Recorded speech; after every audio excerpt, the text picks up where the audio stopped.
दोस्तों स्वागत है आपका मेरे YouTube चैनल इंग्लिश बाबू पर। और आज मैं फिर हाजिर हूँ आपके साथ एक नई स्टोरी लेकर। और दोस्तों आज जो स्टोरी मैं आपके लिए लेकर आया हूँ बहुत ही मज़ेदार और बहुत ही मज़े वाली कहानी है। कहानी सुनने में आपको बहुत मज़ा आएगा। उसके अलावा दोस्तों आज की इस स्टोरी में आपको कई सारे नए इंग्लिश के वर्ड मीनिंग सीखने को मिलेंगे, उनकी करेक्ट प्रोनाउंसिएशन के बारे में पता चलेगा और हमेशा की तरह जो इसका ग्रामर का पार्ट है उसे बिल्कुल डिटेल में कवर करेंगे, तो एक एक स्ट्रक्चर को आप बड़ी आसानी से सीख पाएंगे।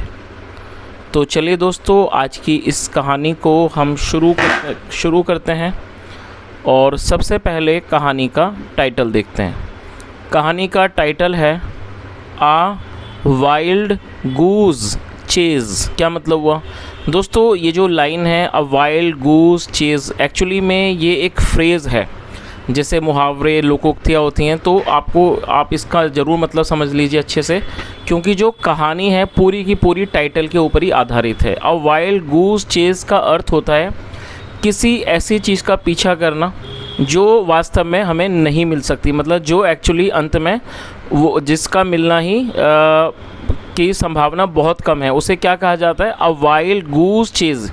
मतलब कोई ऐसी चीज़ की कामना करना या फिर किसी ऐसी चीज़ का पीछा करना जो है ही नहीं वास्तव में। तो दोस्तों ये आज की इस कहानी का टाइटल है, शीर्षक है। और अब मैं इसे पढ़ना शुरू करता हूँ। आपसे रिक्वेस्ट है कि आप कहानी को बिल्कुल ध्यान से सुने, इसको अच्छे से समझने के लिए। और यदि आज की स्टोरी में आपको कोई नया वर्ड या फिर नया स्ट्रक्चर मिले तो आप उसको नोट ज़रूर करें। और यदि कहानी पसंद आए तो लाइक करना बिल्कुल ना भूलें। तो चलिए इसको शुरू करते हैं।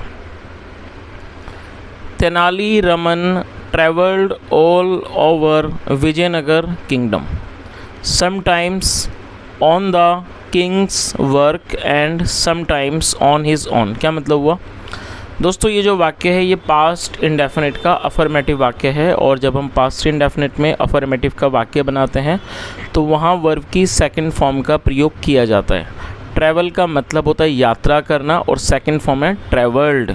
Tenali Raman travelled all over Vijayanagar kingdom, मतलब तेनाली रमन पूरे विजयनगर राज्य में यात्रा करते थे।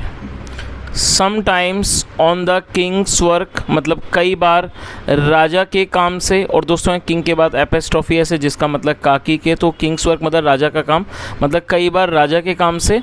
And sometimes on his own, और कई बार वो खुद भी यात्रा करते थे।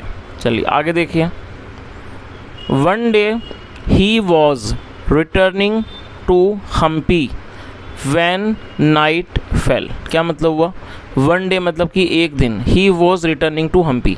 दोस्तों ये जो वाक्य है ये पास्ट कॉन्टीन्यूअस का सेंटेंस है। पास्ट कॉन्टीन्यूअस का मतलब होता है ऐसे वाक्य जहां वाक्य की टेल पर रहा था, रही थी जैसे सेंटेंस होते हैं, तो उन्हें पास्ट कॉन्टीन्यूअस का वाक्य कहा जाता है, जहाँ पर वॉज या फिर वर्ब का इस्तेमाल हेल्पिंग वर्ब के रूप में किया जाता है। साथ में वर्ब की फोर्थ फॉर्म लगाई जाती है। अब देखिए फोर्थ फॉर्म क्या होती है? जब आप वर्ब की फर्स्ट फॉर्म में आईएनजी जोड़ देते हैं तो वो क्या हो जाती है? फोर्थ फॉर्म बन जाएगी। जैसे रिटर्न का मतलब लौटना, आईएनजी लगने के बाद ये होगी फोर्थ फॉर्म। तो क्या अर्थ हुआ? वन डे एक दिन, he was returning to Hampi, मतलब एक दिन वह रिटर्निंग टू हम्पी मतलब एक दिन वह हम्पी लौट रहे थे। वैन जब नाइट फेल। अब दोस्तों देखिए FALL फॉल का मतलब होता है गिरना, और ये सेकंड फॉर्म है फेल, और ये पास्ट का ही वाक्य है। तो यहाँ पर इसका मतलब ये नहीं है कि रात गिर गई। तो कई बार कैसा होता है कि हमें वाक्य को थोड़ा सा अंदाज़ा लगाना होता है, मीनिंग निकालनी होती है। तो नाइट फॉल का मतलब हो गया रात हो जाना, और सेकंड फॉर्म नाइट फेल। तो इस पूरी लाइन का क्या अर्थ निकला कि एक दिन he was returning to Hampi मतलब वह हम्पी लौट रहे थे। व्हेन नाइट फेल जब रात हो गई। It was a cold windy night and rain began to fall heavily as he looked for a shelter. क्या अर्थ हुआ? It was a cold windy night. दोस्तों कोल्ड का मतलब ठंडी, मतलब ये एक सर्द विंडी हवादार रात्रि थी। रात थी मतलब वो एक सर्दी की हवादार रात थी। And rain begin to fall, और जो बारिश थी वो होने लगी हैविली, मतलब ज़ोर से बारिश होने लगी। As he looked for a shelter, और वो एज ही लुक फॉर मतलब ढूंढना, और उन्होंने मतलब वो शरण ढूंढने लगे। शेल्टर का मतलब होता है शरण, आश्रय, शरण, उसे शेल्टर कहा जाता है। तो चलिए आगे देखिए।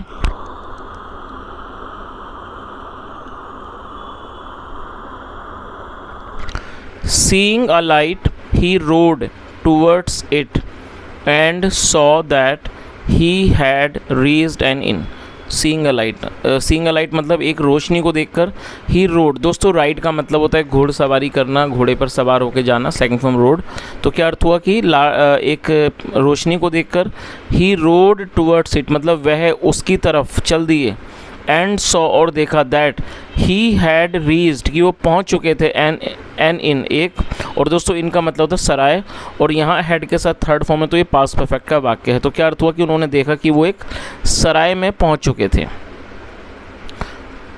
और दोस्तों सराय वगैरह आपने सुना होगा, पहले समय में सराय वगैरह होती थी, जैसे जो यात्रियों के लिए, जो लोग यात्रा करते थे एक राज्य से दूसरे राज्यों में, या फिर जो लोग मुसाफिर होते थे, या फिर जो व्यापारी वगैरह होते थे, तो अक्सर वो इन सरायों में रुककर आराम वगैरह करते थे और अपनी रात गुजारते थे। चलिए आगे देखिए। रिलीव्ड, दोस्तों रिलीव्ड एडजेक्टिव है जिसका मतलब होता है चिंता मुक्त होना, मतलब चिंता मुक्त होकर। He got off his horse, get off का मतलब उतरना, सेकंड फॉर्म गॉट ऑफ, मतलब कि चिंता से मुक्त होकर। He got off his horse, वह अपने घोड़े से उतरे। एंड वेंट इन, और वो अंदर गए। A big fire blazed in the fireplace, और एक जो बड़ी आग थी, ब्लेज्ड वो जली हुई थी, इन the fire place. Fire place का मतलब होता है ऐसा स्थान जहाँ पर आग जलाई जाती है, उस स्थान पर एक बड़ी आग जली हुई थी। And many people were huddled around, दोस्तों आप इस वर्ड को नोट कर लीजिए।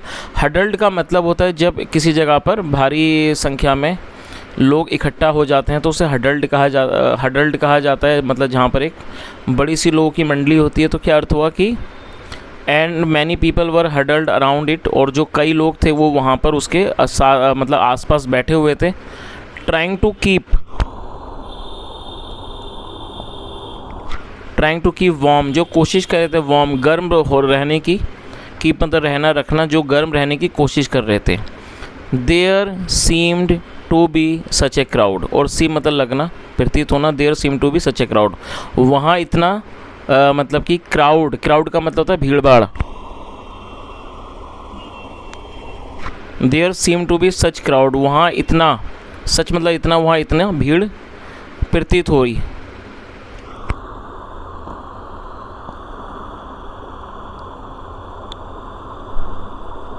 और दोस्तों कहानी को अच्छे से समझने के लिए, प्रभावी रूप से समझने के लिए चित्र की भी ज़रूरत होती है, और आप लोग भी बोलते हो सर चित्र दिखाई कीजिए, तो आप इस चित्र के माध्यम से समझ सकते हैं कि देखिए यहाँ पर ये सराय है, और यहाँ पर ये तेनाली रमन है, और यहाँ पर ये जो लोग हैं वो आराम से आग के आसपास बैठ के हाथ वगैरह सेक रहे हैं और अपने सर्दियों का आनंद ले रहे हैं।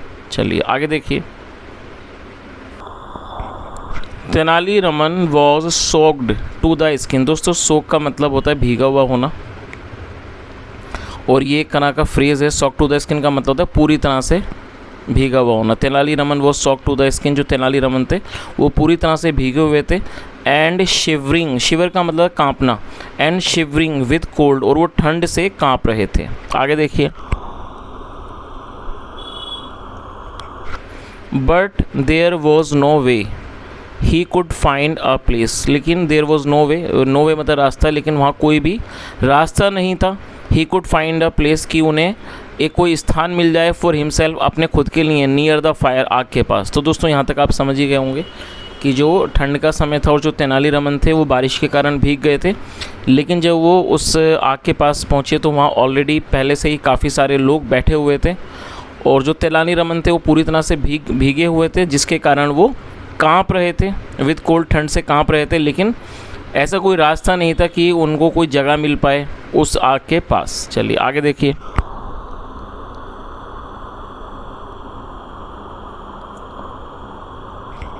The innkeeper came up to him, दोस्तों देखिए इन का मतलब सराय होता है, और इन कीपर का मतलब होता है सराय का रखवाला। जो व्यक्ति वहाँ पर देखभाल करता है उसको इन कीपर कहा जाता है। तो जो सराय का रखवाला था, केम अप टू हिम, वह उनके पास आया, एंड सैड और कहा, कम ऑन सर, श्रीमान अंदर आइए, कम इन, इन मतलब अंदर, कम इन सर, श्रीमान अंदर आइए, यू आर वेट, आप गीले हैं। और दोस्तों आप इस वर्ड को नोट कर लीजिए, WET एडजेक्टिव है जिसका मतलब गीला, यू आर वेट, आप गीले हैं, प्लीज़ कम इन, कृपया अंदर आइए, एंड गेट वार्म, और गर्म हो जाइए, I will send a boy to see to your horse. दोस्तों ये जो वाक्य है ये फ्यूचर इंडेफिनिट का वाक्य है, जहाँ पर एपेस्ट्रॉफी के बाद डबल एल का यूज़ है। एपेस्ट्रॉफी के बाद जब डबल एल हो इसका मतलब विल होता है, और ये फ्यूचर इंडेफिनिट का वाक्य है। और फ्यूचर इंडेफिनिट का मतलब है जब हम कोई ऐसा वाक्य बनाते हैं जहाँ वाक्य की टेल पर गा गेगी जैसे शब्द आते हैं, उन्हें फ्यूचर इंडेफिनिट का वाक्य कहा जाता है, जहाँ पर विल के साथ फर्स्ट फॉर्म लगाई जाती है। तो उसने क्या कहा, आई विल सेंड अ बॉय, मैं एक लड़के को भेज दूंगा, टू सी योर हॉर्स, आपके घोड़े को देखने के लिए। आगे देखिए, तेनालीरामन थैंक्ड हिम, तेनालीरामन ने उसे धन्यवाद किया, but continued to stand, continue मतलब जारी रखना, लेकिन वो मतलब कि वो उन्होंने खड़े रहना जारी रखा, मतलब वो खड़े रहे, नियर द डोर, दरवाजे के पास उन्होंने खड़े रहना जारी रखा, मतलब ये हुआ कि वो दरवाजे के पास खड़े रहे। The in keeper asked him, जो इन कीपर था मतलब जो सराय का रखवाला था, उसने उनसे पूछा, व्हाट द मैटर वॉज, कि क्या मामला है। चलिए आगे देखिए, आई am in A bit of a fix. दोस्तों देखिए ये जो है ये भी एक फ्रेज़ है, टू बी इन फिक्स का मतलब होता है किसी भी संकट में होना, कोई परेशानी वगैरह में होना, मुसीबत में होना। तो इसका क्या अर्थ हुआ, उन्होंने क्या कहा, I am in a bit of a fix, मतलब मैं एक छोटी सी समस्या में हूँ। I had a pouch with 20 varahas in it, क्या अर्थ हुआ। दोस्तों ये जो वाक्य है ये पास्ट का पजेसिव वाक्य है। पास्ट पजेसिव ऑलरेडी मैं कई बार बता चुका हूँ। पास्ट पजेसिव का मतलब होता है जब हम कोई ऐसा वाक्य बनाते हैं जहाँ ये दर्शाते हैं कि पास्ट में किसी व्यक्ति के पास कुछ था, इस तरह के वाक्यों को पास्ट पजेसिव का वाक्य कहते हैं। जैसे मान लीजिए हम वाक्य बनाते हैं, मेरे पास घड़ी थी, उसके पास किताब थी, हमारे पास कार थी, जहाँ पर हम ये दर्शाएंगे कि पास्ट में किसी भी व्यक्ति के पास कुछ था। तो इस तरह के वाक्यों को पास्ट पजेसिव कहते हैं, जहाँ पर हैड का यूज़ हेल्पिंग ऑफ के रूप में किया जाता है। सबसे पहले आप जब ऐसे वाक्य बनाएंगे अफर्मेटिव में, सबसे पहले आप सब्जेक्ट लिखिए, उसके बाद हैड, और हैड के बाद जो भी वस्तु आप दर्शाना चाहते हैं वो लिख दीजिए। मान लीजिए वाक्य है मेरे पास कार थी, तो सब्जेक्ट क्या आएगा, मेरे पास, तो सब्जेक्ट है इसका आई हैड ए कार, तो क्या हो गया आएगा, आई हैड ए कार। इस तरह से आप बना सकते हैं। चलिए तो इसका क्या अर्थ हुआ देख लीजिए।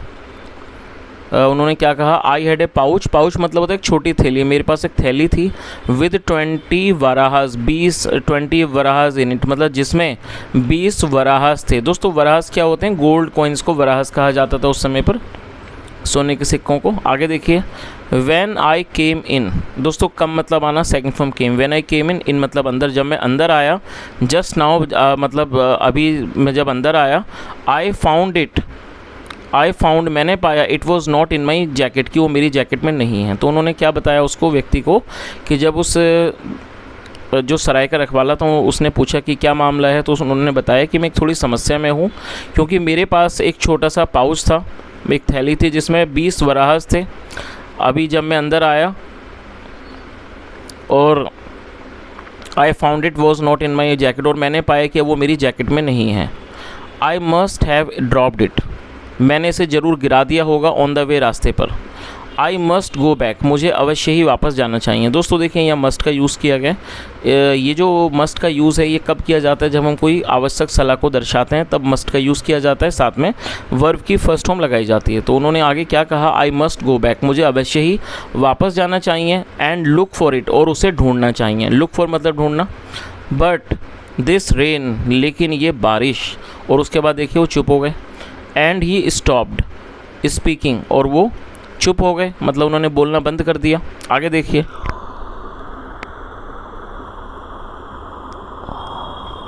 The man near the fire had heard him.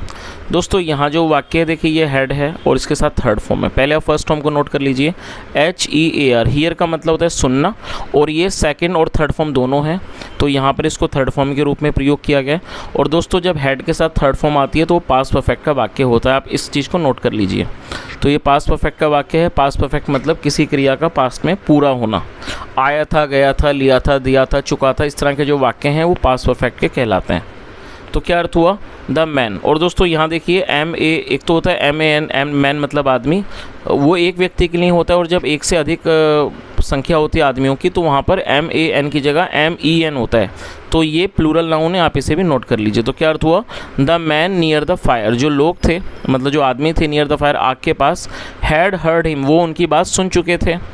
They stood up, stand मतलब खड़े होना, second form stood, they stood up. और दोस्तों दे का मतलब क्या होता है, देखिए वे या वे लोग, जब सब्जेक्ट में एक से ज़्यादा लोग होंगे तो वहाँ दे का यूज़ किया जाएगा। अब जैसे यहाँ पर हमने देखा कि एक से अधिक लोगों के बारे में बात हो रही है जिन्होंने उनकी बात को सुन लिया था, इसलिए यहाँ पर दे का यूज़ किया गया। दे स्टूड अप, वो खड़े हुए, क्विकली जल्दी से। सर श्रीमान प्लीज़ कम इन, सर कृपया अंदर आइए। एंड सिट डाउन हेयर, और यहाँ बैठ जाइए। वी विल हेल्प यू, हम आपकी मदद करेंगे। Find your pouch of money, मतलब हम आपकी मदद करेंगे। Help you find your pouch of money, मतलब आपका जो पैसों की जो थैली है उसको ढूंढने में हम आपकी मदद करेंगे। You are also kind set the clever Tenali Raman. Clever का मतलब होता है चालाक, एडजेक्टिव है। जो चालाक तेनालीरामन थे उन्होंने क्या कहा, यू आर ऑल्सो काइंड, मतलब आप सब बहुत दयालु हो। बट लेकिन, द रेन, लेकिन बारिश। एंड अगेन ही स्टॉप्ड, और फिर दोबारा से वो चुप हो गए। द मैन सैड, आदमियों ने कहा, इट्स ओनली रेन सर, तो जो लोग थे आदमी थे उन्होंने क्या कहा, सर सिर्फ बारिश ही तो है। We will find your bag, हम आपके बैग को, थैले को ढूंढेंगे। एंड ब्रिंग इट सून, और इसे जल्दी लाएंगे। And they all left to hunt for the pouch of gold. और दोस्तों ये जो लेफ़्ट है, देखिए लेफ़्ट के कितने सारे मतलब होते हैं। लेफ़्ट का आमतौर पर क्या मतलब होता है, बायां, उल्टा जैसे होता है ना, राइट लेफ़्ट, जब हम कहीं जाते हैं तो बताते हैं इस तरह से रास्ते राइट लेफ़्ट, तो बाएं, राइट मतलब दायां और लेफ़्ट मतलब बायां, और लेफ़्ट। उसके अलावा दोस्तों लेफ़्ट का एक और मतलब होता है, बचे हुए को भी लेफ़्ट कहा जाता है। और उसके अलावा दोस्तों ये जो लेफ़्ट है ये लीव की सेकंड फॉर्म भी है, LEAVE। लीव का मतलब होता है छोड़ना, निकलना, रवाना होना, लीव कहते हैं, और उसी की ये सेकंड फॉर्म है। तो यहाँ पर इसको वर्ब के रूप में प्रयोग किया गया है। तो दोस्तों आपने देखा कि एक शब्द के कई बार कई सारे मतलब निकलते हैं। तो क्या अर्थ हुआ, एंड दे ऑल लेफ्ट, और वो सब चले गए, टू हंट, ढूंढने के लिए। हंट देखिए, अब यहाँ क्या देखिए, हंट का मतलब आमतौर पर आपने सुना होगा, हंट का मतलब होता है शिकार करना, और हंटर का मतलब होता है शिकारी। अब यहाँ पर हंट क्यों लगा दोस्तों, हंट का एक और मतलब होता है जब हम किसी चीज़ को बहुत ज़्यादा गर्मजोशी से ढूंढते हैं, मतलब बड़ी संख्या में और बहुत ही ज़्यादा अग्रेशन के साथ जब हम किसी चीज़ को ढूंढते हैं एक बड़े स्तर पर, तो उसके लिए फिर हंट का यूज़ किया जाता है। तो आप इस वर्ड को ज़रूर नोट कर लीजिए। अब हम इसका प्रयोग कब करेंगे, जब हम कोई ऐसी चीज़ की खोज कर रहे हैं जो कि एक बड़े स्तर पर करते हैं, तो उसके लिए हंट का प्रयोग किया जाता है। वैसे हंट का मतलब शिकार करना होता है, ये चीज़ ऑलरेडी आप जानते हो, और हंटर का मतलब होता है शिकारी, लेकिन यहाँ पर इसका क्या मतलब है, खोज करना। तो इस पूरी लाइन का क्या अर्थ हुआ, उन्होंने क्या कहा कि we will find your bag and bring it soon, मतलब हम आपके बैग को ढूंढेंगे और जल्दी इसको लाएंगे। एंड दे ऑल लेफ्ट, और वो सब चले गए, मतलब वो सब निकल पड़े, टू हंट, ढूंढने के लिए, for the pouch of gold, मतलब सोने के सिक्कों का जो पाउच था उसको ढूंढने के लिए वो सब निकल पड़े। आगे देखिए, the in keeper looked at Tenali Raman, जो इन कीपर था मतलब जो सराय का रखवाला था, लुकड एट तेनालीरामन, उसने तेनालीरामन को देखा। And gave him a big green, और उसने उन्हें उसने उन्हें खीस मुस्कान दी। अब दोस्तों आप में से कई लोग शायद इस शब्द को नहीं समझ पाए होंगे। खीस का मतलब अगर हम आम भाषा में मतलब समझे, इसका मतलब हो गया बनावटी। कई बार ऐसा होता है कि हम मुस्कुराना नहीं चाहते, लेकिन सिचुएशन की वजह से हम एक तरह से आर्टिफिशियल हंसी हंसते हैं जो बनावटी होती है, तो उसके लिए उसे ग्रिन कहा जाता है। तो आप इस वर्ड को नोट कर लीजिए। तो जो सराय का रखवाला था उसने तेनालीरामन को देखा और उसने उनको एक he gave him a big green, एक बड़ी सी उसने एक बनावटी मुस्कान दी उनको। यू मतलब कि आप सर श्रीमान should be a great story teller, मतलब आप ज़रूर एक ग्रेट स्टोरी टेलर, एक महान कहानी बताने वाले होंगे। कम टू द फायर मतलब आग के पास आइए, एंड गेट ड्राई और गर्म हो जाइए, एंड वार्म और गर्म हो जाइए। Let me bring some hot milk for you, चलो मैं आपके लिए कोई गर्म दूध लेकर आता हूँ।